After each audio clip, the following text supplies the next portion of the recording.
Hallo, läuft das schon? Hi, wo soll ich anfangen? Hi, willkommen auf Wannbau Channel. Hi, ich bin Alice, für die, die das nicht wissen. Und ich bin Bloggerin auf iheartalice.com. Auf Instagram findet ihr mich natürlich auch.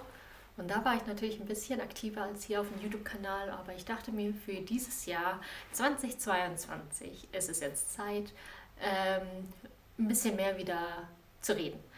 Und ihr kennt mein Gesicht vielleicht noch. Ich weiß, ich war super lange weg. Sehr lange weg. Ich bin auch ein bisschen traurig darüber, dass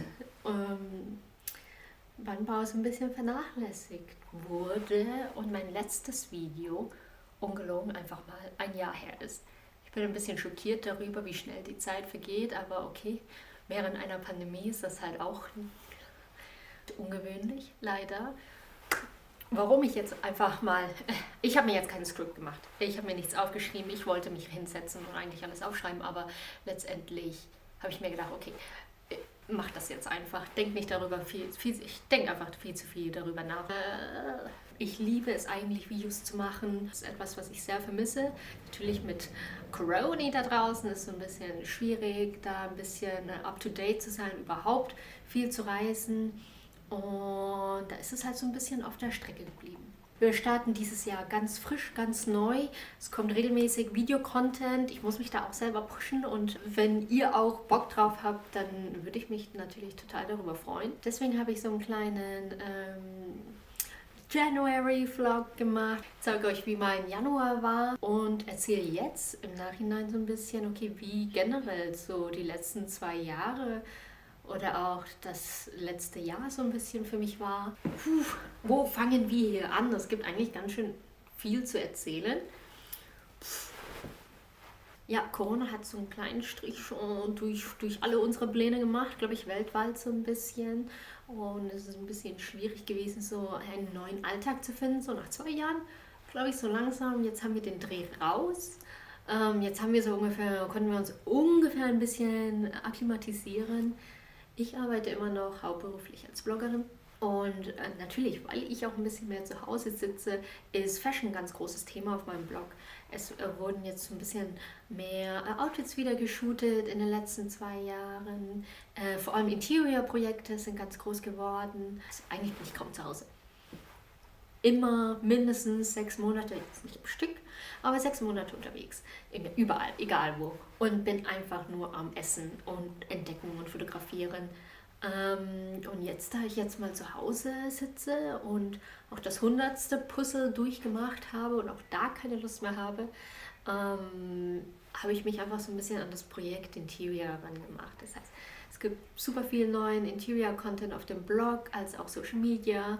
Reels ist ganz groß geworden, deswegen ist jetzt mehr Videocontent natürlich auf Instagram gewesen. Ich wollte so ein bisschen wieder mal mit euch reden, ein bisschen euch mitnehmen in den Alltag, aber auch wenn ich jetzt wieder bald viel mehr reise, so ein bisschen Oldschool, YouTube, Blog, wie es halt einfach damals war. Und ihr wundert euch sicherlich auch, warum das hier jetzt alles auf Deutsch ist. Das ist meine Muttersprache, das ist easy für mich, in Deutsch alles zu erklären, ein bisschen meinen Charakter so mitzubekommen, aber natürlich gibt es auch einen englischen Untertitel for all my foreign English-speaking reading followers.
ja schon auf Social Media, vor allem auf Instagram gefragt, ob ihr mir nicht einfach ein paar Fragen zuschicken wollt. Jetzt habe ich alle eure Fragen gesammelt. Fangen wir an, oder? Okay. Die erste Frage. Was liest du gerade? Momentan lese ich, beziehungsweise habe ich gerade eben fertig gelesen, diese zwei Bücher hier. Einmal Clara and the Sun von Kazuo Ishiguro und Heaven von Mieko Kawakami. Unglaublich tolle Bücher. Zwei wirklich tolle Autorinnen. Von Mieko habe ich auch ihren ersten Roman gelesen, nämlich Preston Eggs, ebenfalls auf Englisch. Unglaublich. Also es hat mich unglaublich viel berührt letztes Jahr und dann dieses Jahr vor allem. Heaven, es ist schwer, aber irgendwie hat es mich trotzdem sehr bewegt. Spannend, weil es halt auch einfach etwas ist, was ein sehr wichtiges Thema ist. Und da geht es halt um zwei Jugendliche in einer Welt, in der man sie einfach nicht versteht sozusagen, und dann zusätzlich der Druck durch die Schule und das Mobbing, und die finden sich irgendwie zusammen und sind dadurch irgendwo verbunden. Also hat mir sehr wehgetan, das zu lesen. Es war sehr schwer, aber trotzdem so ein bisschen Hoffnung hat es mir gegeben. Also wirklich toll. Dann Clara and the Sun habe ich auch, ich bin durch dieses Buch geflogen, das ist der Hammer, und eigentlich bin ich eine sehr, sehr langsame Leserin, und das ist eigentlich auch so mein Vorsatz für 2022, dass ich einfach viel mehr lese. Und Clara and the Sun wirklich hat mich sehr fasziniert. Es geht um ein AI, beziehungsweise sie werden dort AF genannt, Artificial Friends, Clara. Und sie erzählt, wie es ist, sozusagen die Welt durch ihre Augen zu sehen. Und sie fragt sich, so, was ist so ihre Bestimmung? Was bedeutet es zu lieben? Und das ist also unglaublich spannend erzählt. Mir das auch wirklich so vorgestellt habe, wie sie diese Landschaften erzählt und beschreibt. Etwas, was für uns normal ist, aber für ein AI irgendwo ein bisschen besonders. So. Favorite Perfume. Mein Favorite Perfume habe ich direkt hier. Ist von Comme des Garçons Wonderwood. Sieht man das überhaupt? Jetzt bin ich auch Beauty-Blogger. Schaut doch mal hierher. Sieht man das? Wonderwood von Comme des Garçons. Seit Jahren einer meiner Liebsten. Der Deckel fehlt hier. I don't know what happened. So, Test. Das war noch mein Tee. Hi. Ich schon wieder, Surprise, ich habe ein neues Outfit, habe meine Haare gewaschen, einfach nur weil Anfängerfehler. Ich habe meine Kamera einfach nicht geladen, und dann ist sie mitten im Q&A ausgegangen. Ich weiß, man könnte meinen, ich wäre ein alter Hase in diesem Business, aber anscheinend bin ich das nicht. Und deswegen, Take 2, bin ich jetzt wieder zurück und beantworte weitere Fragen. What kind of movies do you like? Except of Studio Ghibli, of course. Wie ihr wisst, ich liebe Studio Ghibli. Ich habe ja auch erst aus der Loewe-Kollektion mit Spirited Away eines meiner liebsten Filme überhaupt. Also vor allem Chihiros Reise ins Zauberland, so heißt das auf Deutsch. Naja, zurück zu der Frage. Ich mag viele Filme, vielleicht jetzt unbedingt Horror ist ein bisschen schwierig für mich, mein schwaches Herz, ich packe das nicht mehr, aber ich liebe Komödien sehr, ich liebe auch Dramen, alle Wes Anderson Filme eigentlich, vor allem Midnight Kingdom heißt es so? Ja, Midnight Kingdom, The Grand Budapest Hotel, sagt euch vielleicht auch ein bisschen mehr was. Auch Her von Spike Jonze, eines meiner liebsten Filme mit dem besten Soundtrack ever. Joaquin Phoenix spielt unglaublich gut. Die Storyline liebe ich, will da gar nicht so viel vorwegnehmen. Liebe Wong Kar-wai's In the Mood for Love. Ach, ebenfalls einer meiner liebsten Filme. Wenn es hier in diesen kleinen Kinos hier in Berlin spielt, bin ich eigentlich auch jedes Mal dort, um einfach diesen Film nochmal im Kino zu sehen. Unglaublich schön die Kostüme.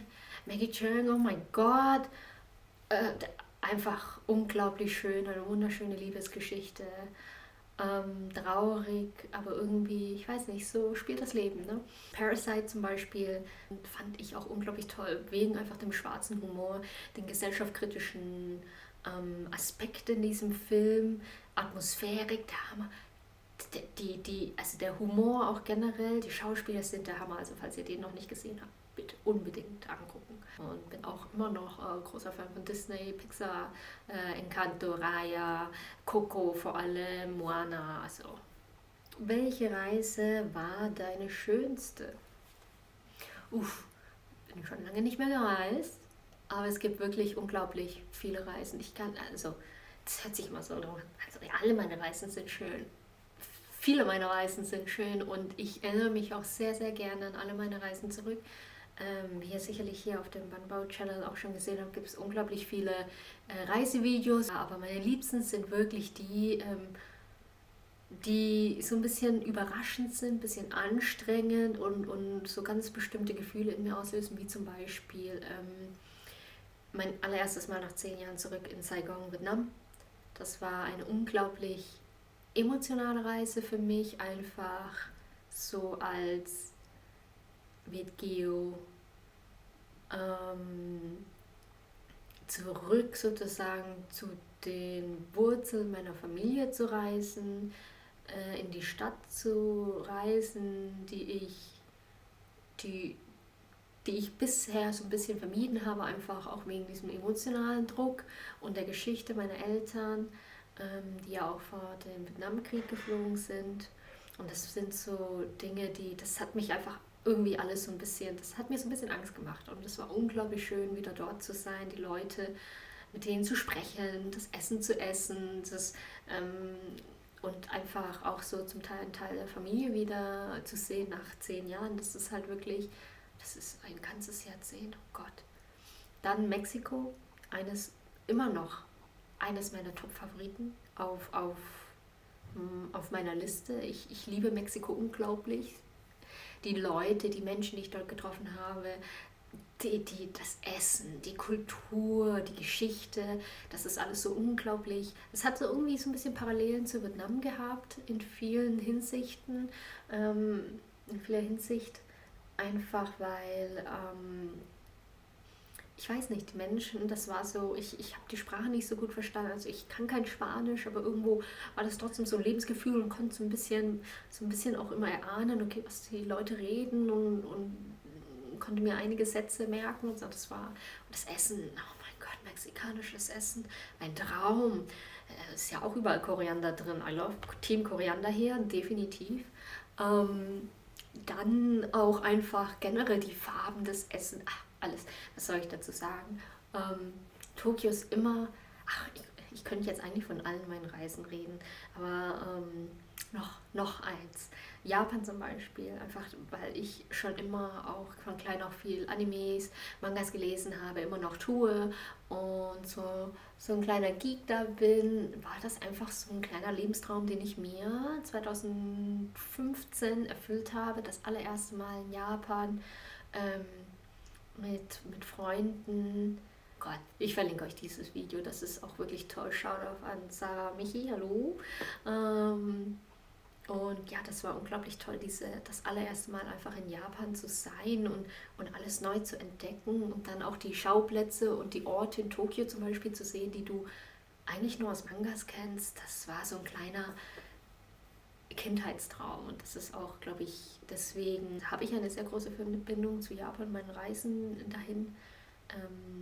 Übrigens gibt es mit dem JNTO auch ein Influencer Reacts to Japan Video. Das verlinke ich euch ebenfalls hier. Da bin ich nämlich mit dabei. Oh mein Gott, es gibt so viele. Mir poppen wirklich, also wirklich. Meine Reisevideos aus den letzten Jahren, da ist wirklich einiges dabei und ich liebe es. Und alle diese Reisen sind etwas ganz Besonderes für mich. Ja. So, hier gibt es eine Frage zu meinem Job. Bist du zufrieden mit deinem Job? Ich liebe meinen Job. Ungelogen. Also vielleicht wissen es die einen oder die anderen, ich habe Modedesign studiert in München, habe wann war das? 14, 15, mein Gott, das ist auch schon wieder 7 Jahre her, abgeschlossen. Ich habe ja auch in New York mein Praktikum gemacht. Ich habe auch einen ganz ausführlichen Beitrag über mein Praktikum in New York geschrieben, falls die einen oder anderen sich daran erinnern, was ja nicht so schön war. Aber generell Mode ist immer noch so ein Thema, auch auf dem Blog bei mir. Es ist so eine Leidenschaft für mich. Also ich liebe Mode immer noch. Jedenfalls meinen Blog habe ich seit 2007. 2015 habe ich mit meinem Studium abgeschlossen und seither bin ich auch selbstständig und blogge also, schreibe, fotografiere, mache Content für Firmen und Co. Und so ein bisschen Consulting auch so. Man arbeitete viel, das vergessen viele. Klar, es gab so Zeiten, vor allem jetzt zu Corona, für freiberufliche Selbstständige, das war schon sehr hart. Und dann durch Corona natürlich sind viele Projekte, Events, Fotoshootings und Co. erstmal für ein halbes Jahr, wenn nicht länger, ausgefallen. Aber ich muss sagen, ich liebe diesen Job. Ich kann es mir anders gar nicht vorstellen. Und dass ich mich in den letzten Jahren auch vor allem auf Reisen und Essen fokussiert habe, ist etwas, was, ich weiß nicht, es war immer schon eine Leidenschaft, aber ich hätte niemals gedacht, dass ich davon leben könnte. Ich bin unabhängig, ja, ich kann es mir nicht anders vorstellen. Jetzt habe ich hier noch ein paar Interior-Fragen. Woher hast du diesen Spiegel? Der ist riesig. Der ist so toll. Und den habe ich einfach customizen lassen von einer Website, die heißt myspiegel.de. Verlinke ich natürlich unten. Und da kann man einfach bis zu über 3 Metern, glaube ich, den Spiegel einfach nach seinen Maßen und Wünschen mit Aufhängerung und was weiß ich, Rand und Dicke etc. customizen lassen. Die liefern einen. Dazu muss ich aber sagen, die tragen es nicht hoch. Ich habe echt eine große Diskussion gehabt mit dem Fahrer, weil ich kann keinen, ich glaube mein Spiegel ist 2,60 Meter, 70 hoch. Naja, alleine kann ich das nicht hochtragen, also musste ich wirklich Überzeugungsarbeit leisten und dann letztendlich hat es auch geklappt. Interior on a budget kam auch sehr oft als Frage. Also ich bin großer Fan von eBay Kleinanzeigen in Deutschland. Also ich meine, da findet man unglaublich tolle Sachen, gebrauchte Sachen. Also ich schaue auch immer den Stuhl, auf dem ich sitze. Ich weiß nicht, ob man das sieht. Den habe ich ebenfalls von der Instagram Vintage-Seite, die mir mal irgendwann vorgeschlagen worden ist, aus Amsterdam. eBay Kleinanzeigen, da schaue ich super oft. Oder Flohmärkte, das ist immer noch, ich glaube, Leute unterschätzen Flohmärkte. In der Stadt natürlich, wie in einer Stadt wie Berlin, da ist alles hip, da sind die Preise auch ein bisschen höher, aber wenn man mal, keine Ahnung, Verwandte irgendwie auf dem Land hat, in Bayern auf irgendwelchen riesigen Wochenflohmärkten und sowas gibt es ja auch sehr oft, da findet man unglaublich tolle Interior-Schätze und gefühlt kosten die auch nichts. Ansonsten sind natürlich auch so die High Street Fashion Brands wie H&M Home, Zara Home, bin ich ein großer Fan von. Findet man auch immer ganz trendy Sachen, ohne zu viel Geld auszugeben, wenn man jetzt nicht, keine Ahnung, XY Budget hat. So, Schokolade oder Gummibärchen oder Chips. Ich liebe Schokolade, über alles. Über alles. Ich liebe Schokolade. Ich bin eigentlich ein salty Snacker. Ich liebe alles, was zum Snacken, aber ich snacke eigentlich eher weniger. Aber wenn es jetzt um diese 3 Dinge geht, dann definitiv Schokolade. Dunkle Schokolade ist meine liebste, so 80%. Also wirklich nicht zu süß, sondern schön dunkel. Eine weitere Essensfrage. Pho oder Bumboe? Pho, super nice. Is a classic. Bumboe ist super geil. Vor allem halt einfach, weil ich diese Spiciness mag. Aber mein Favorite ist immer noch Bumryu. Bumryu Goa ist mein Favorite. Das ist so meine liebste vietnamesische Suppe, durch die einfach diese Oreo-Bällchen mit diesem Shrimp-Paste-Dingi und dann den Tomaten und dann ist es irgendwie Meeresfrüchte und mit irgendwelchen Muscheln und Co. drin. I love it.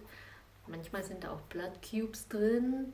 Da ich ja auch Halbchinesin bin, liebe ich Mei Wantan oder Wantan Mein. Das sind also die Eiernudeln mit Wontans, einfach toll. Und in Vietnam gibt es in Saigon im District 5, was ja auch das Chinatown sozusagen ist in Saigon.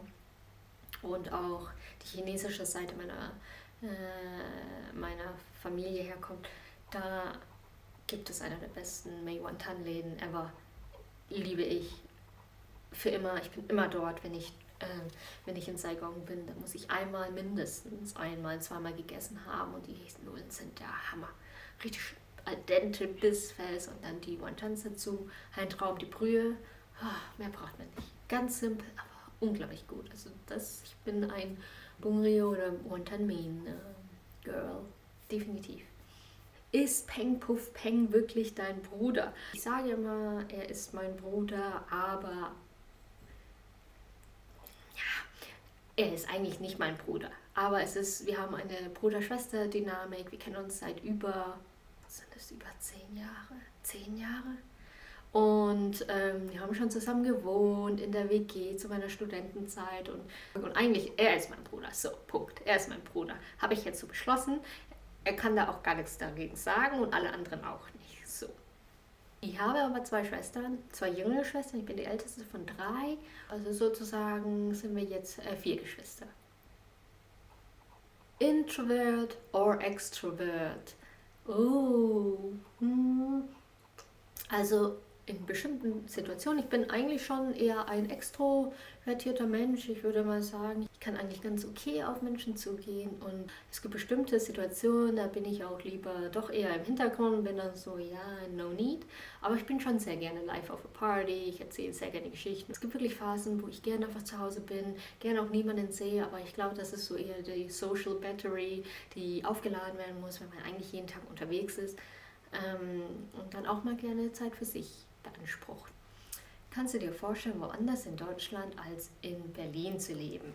So, dazu muss man sagen, ich habe schon, also im Allgäu bin ich geboren und aufgewachsen, in München habe ich studiert, in New York habe ich gelebt und jetzt bin ich in Berlin. Und ich muss sagen, ich liebe Berlin. Eigentlich kann ich mir nicht vorstellen, woanders in Deutschland zu wohnen als in Berlin. Ich liebe es, weil es so groß ist, aber doch irgendwie klein. Ich liebe es, weil es so Multikulti ist, irgendwo noch bezahlbar und vor allem in Europa oder generell in Deutschland. Ich meine, das ist eine sehr lebenswerte Stadt, finde ich.